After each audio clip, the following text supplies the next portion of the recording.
How you doing? This is Coach DeCarlo. Today we want to talk about revisioning. I know that a lot of people talk about revisioning, and I know that Neville spoke on revisioning, and a lot of people are confused about revisioning. Now, what I want to say is that there's multiple levels of revisioning. So we want to discuss a few of those today and just kind of give you a clearer picture of what it is to revise. A lot of times people believe that, in revising, sometimes it will make an event go away. That's a particular level of revisioning. Many people can't occupy that state, so of course, the thing that they're trying to make go away tends to remain. But I want to talk about the various states of revisioning. In the scripture, there was a prophet, and he was speaking with a king, and the prophet told the king that he should experience this miracle. And the king said, well, how should I know that these things should come to be? And he said, well, what would you have God show you? Would you have God show you the clock going forward in time or the clock going backwards in time? And the king said, well, it's an easy thing for the clock to go forward. Allow the clock to go backwards in time so that time was reversed. And so what happened was they watched the particular timepiece, and of course the clock was reversed. We can reverse events if we understand that it's doable and that everything at a quantum level isn't fixed. We, in our timeline, in what we call reality, we think that everything is fixed. Now, because we believed everything is fixed, of course, everything appears to be fixed for us. But for those who understand and begin to occupy outside of what we call what's fixed. See, because we know at a micro level, things are constantly changing. Neville talked about the positron being bounced to a place that it wasn't before. And the scientists said, these things just can't happen because things are like braiding a woman's hair, and there's an order to things. So when the Nobel Prize winner told him that these things were so, then of course the guy came back and he apologized to Neville and said, I didn't believe you. And Neville said, listen, I'm not a scientist. He says, I understand these things by vision and revelation.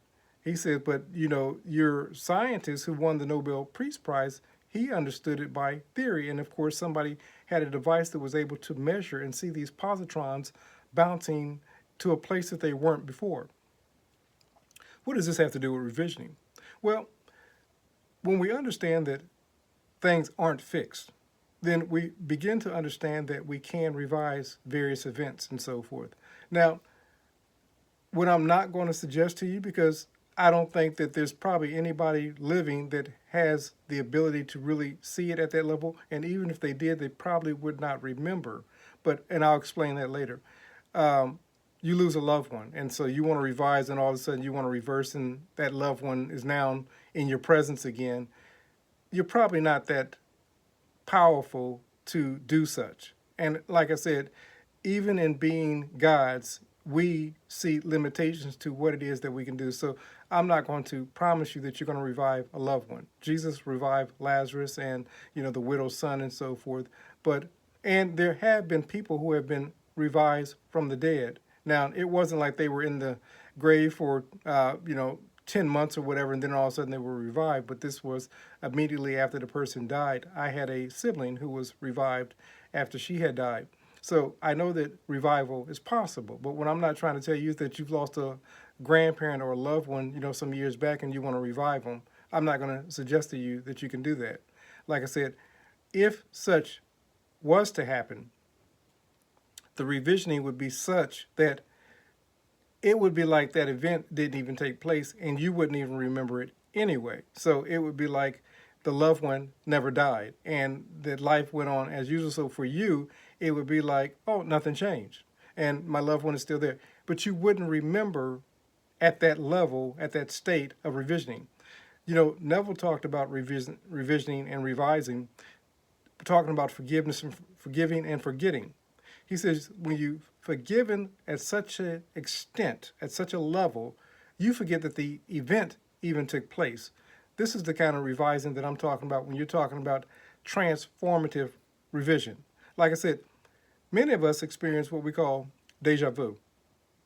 And I want to suggest that what you're remembering often in a deja vu is a parallel act that may have taken place in another timeline that you're recalling, and it appears like it's happening right now.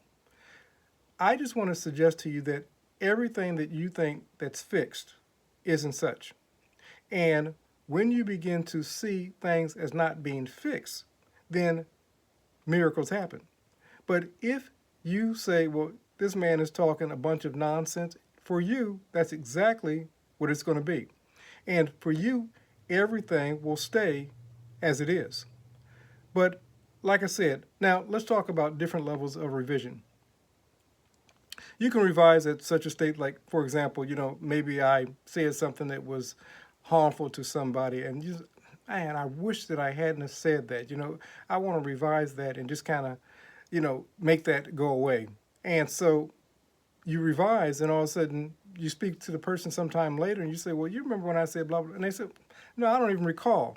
And I just recall an incident. I was speaking with a friend, and she was saying that she had this event, and she was out with one person, but she believed that it was another person, and she believed it to such an extent that she had even convinced the person that she wasn't with that it was them. And they said, oh yeah, I remember the event. And then she recalled later on that it was actually somebody else, but she had revised to such an extent that the person that was not with her during that event believed that he was with her.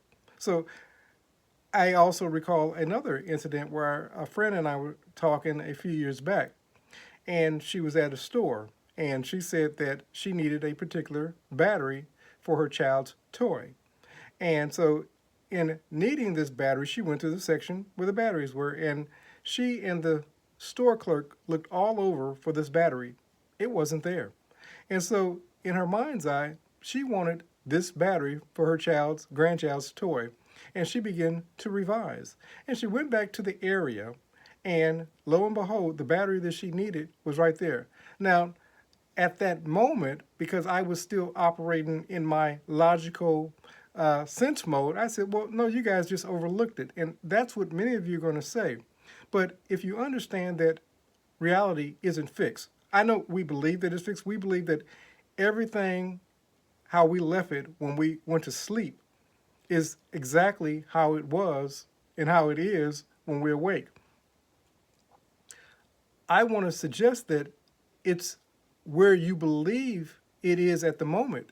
The whole room could have been shifted around, but in your memory of current reality, it says that it's right where it was.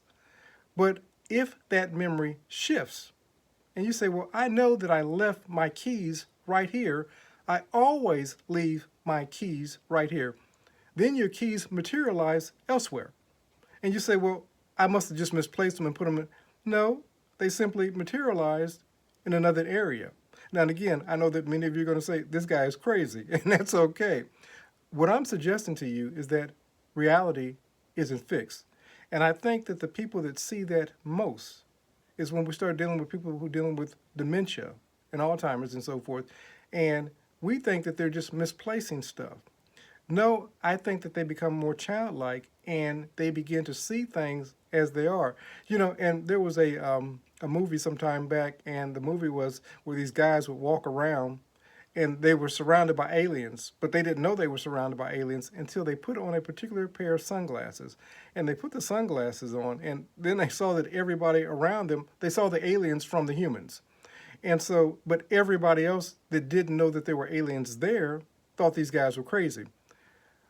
A lot of times when we have these moments of clarity, to the rest of the world, we're going to seem insane. And you have to be okay with that, but you also have to be mindful of who you're sharing with. Everybody's not going to be able to receive what it is that you have to say. And that's okay, because most people, 99.9% of the population, believes that reality is fixed. But when you talk to quantum theorists and quantum mechanics and people that deal with this type of technology and understanding of how science works at that level, and even at a spiritual level, when you talk to theologians and people who are operating from religion at a deeper level, not people that are just seeing it at the surface level and saying, thou should not. There's a deeper place in religion that transcends what we call common sense. So, what am I saying to you? When you're looking at revising, sometimes it may be a hurtful event. And what you may want to do to kind of take the sting of that event away is go back in your imagination and simply see the event happening differently, even erasing it altogether. What that does for you is alleviate the energy that you put towards that event. Now, for one person, it's going to totally wipe out the event as though it never existed. You speak to the people that were involved in that incident, and it's going to be like they don't remember it, and you're not going to remember it. The truth of the matter is when you get to a place, like I said, when you wipe something totally out, it's not even going to come to your remembrance because you've wiped it out at such a deep level that that event no longer exists in the timeline. But for some of us, we just want relief from let's say, the pain of a lost loved one. And so we revise maybe the event that took place and we cushion that event and make it not as painful. Sometimes we go back and we revise and we look at the individual that may have caused us harm and begin looking at the situation from their perspective and realizing that they were operating in a state. And so what that does is allow us to forgive that individual. So at that point, what happens is we're no longer giving that energy to that event. Now, we still remember the event, but we've released the negative energy in the negative association with that event. Matter of fact, you can go and revise and make, instead of you being in that story, you can actually allow that story to just be a play of somebody that wasn't even you. We're creators, so we have within us the ability to do these things. And like I said, sometimes revision is just to take the blow away from something. Now, you got the student out there that's taking a test, and they say, well, I did such a poor job on that test, now I want to revise and get an A on that test. You're probably still going to get an F. But what you can do is begin to revise and see yourself being a better test taker. There's certain things that are on timelines that you're going to experience, but you don't have to experience it. Now, let's say that the student has a F and they think that their whole student career is over. You can revise, and maybe what's done now is you go to the professor, let's say, and they say, well, we're tossing that grade out. There's a whole bunch of things that you can do. But the goal is, whether it be an employee or a student, don't be lazy and don't go into taking a test ill-prepared. You know what's required. So put the work in and prepare. Revise your being successful as a student and putting the work in as an employee. Don't go in and do something harmful in your job and get yourself fired and then try to revise and try to get your job back. No, what you can do is revise and get a new job and let the sting of losing that job not be so painful. Because, see, you're still operating at the mass mind reason level. And so many of us want to revise at that level, and it's going to be what it is at that level. But what we can do at the mass mind reason level is revise it so it doesn't have the power that we thought it would have on us. There were some events that happened in my own life, and I thought that it was the end of the world for me. And I began to revise the situation, and what I thought was the end turned out to be a brand new beginning. So when you're talking about revision, there's multiple levels of revising. Most of us, the revision that we want, for example, somebody talked about a scar. Now, that scar that person had, let's say on their arm, their leg, it doesn't matter what the scar was, but let's say the scar. The problem with a scar that we have, and I've got my share of scars, is that our association with the scar, we've given that scar that, let's say that, say it's a disability, whatever. We've given it so much power, and we say, well, I want to revise it. You've given it too much power to revise it at the level that you're on. But what you can do is take the power away from it by saying, it doesn't matter. I'm not going to give it any attention. I'm going to be beautiful in spite of, this scar, this limp, this disability, whatever. I'm going to be powerful in spite of.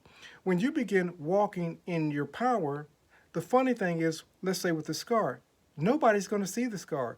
Pretty soon, you're not even going to see the scar. Even if the scar is, let's say, on your leg or in an obvious spot, you're going to be walking around so confident that the scar isn't going to exist. And so you're going to even be surprised when somebody says, oh, how did that happen? And you're going to oh, this little thing, oh, it happened when, blah, blah, blah, blah, blah. But it loses its power.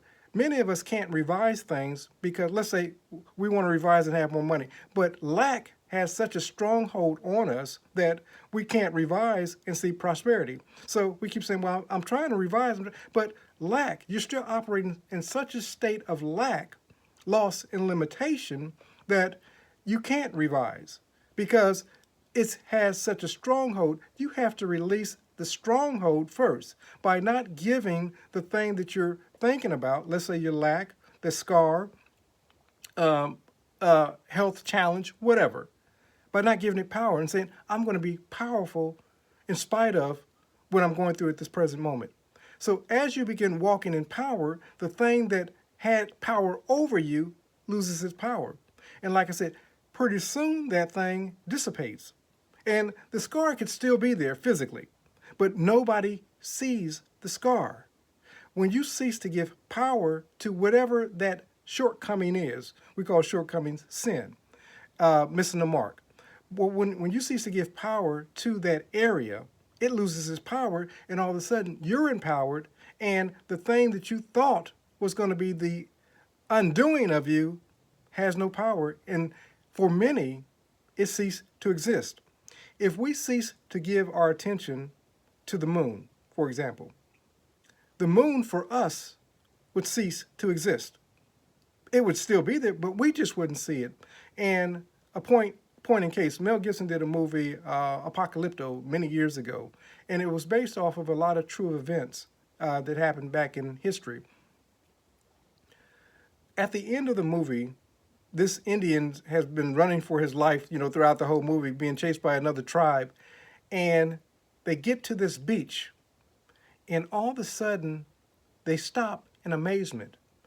And miraculously, this large ship appears before them, probably like somebody like Christopher Columbus or whomever. But this large Spaniard ship shows up. Now, because they've never seen a ship, it's like it's an illusion. For many of the Indians, they couldn't even see it. It was only the very wise of the Indians who could see the ship, because a ship for them didn't exist. Abundance, for many of us, hasn't existed. So until we start playing with the ideal, seeing it as possible, abundance will always elude us.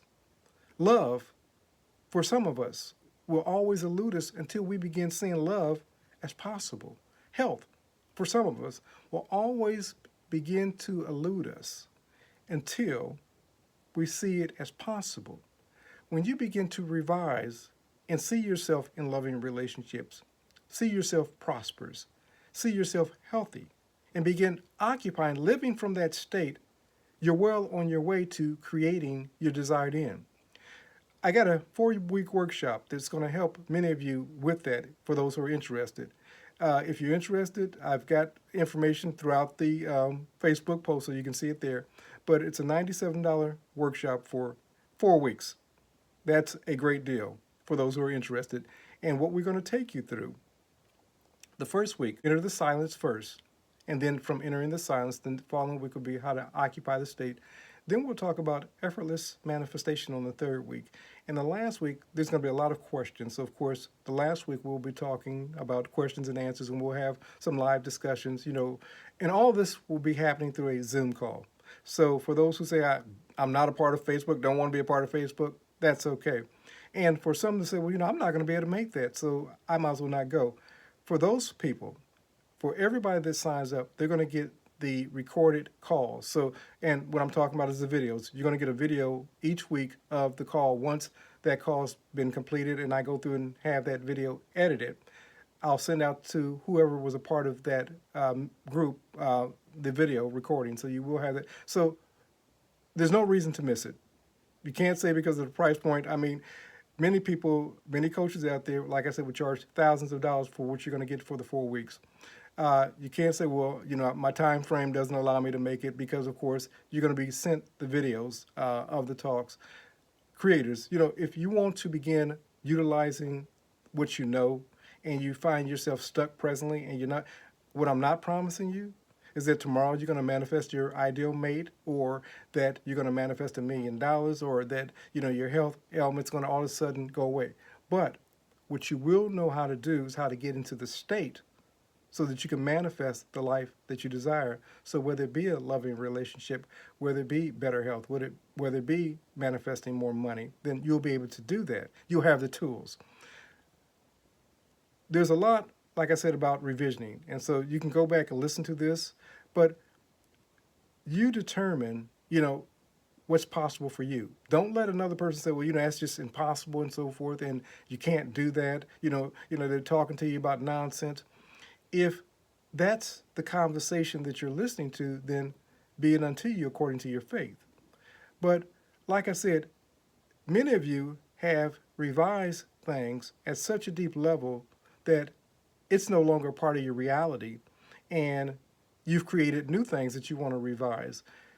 You're going to revise at such a deep level in some cases that it's just simply not going to exist. And you're going to say, I know that happened. And you're going to talk to people and they're going to say, well, I don't recall that, and that's because we've revised at that state. Then there's going to be those surface level revisions where, you're going to still remember it, but you're going to notice changes in individuals, in your own life, in opportunities, in money, in health, in your business, and so forth. So, like I said, there's different levels of revising, and one revision doesn't fit all situations. You have to determine what revision works for you, and, how willing are you able to go into that state of revision? Are you willing to forgive, let go, lose all memory of? Because that's what it means in many cases. Many of you guys are holding on to things that you probably should have let go years ago, and it's been a thorn in your side for many, many, many years. And I know this because I've spoken with some of you. You have to go back and revise and either change that situation in your imagination, or just go back and revise, see that person that may have harmed you in a different way, and realize that often hurting people hurt people, and forgive them for that hurt that they've caused, and then release it. Releasing it in many cases doesn't mean that you've forgotten it, but what it doesn't do is hold the same power over you. This is Coach DeCarlo saying have a great and abundant day.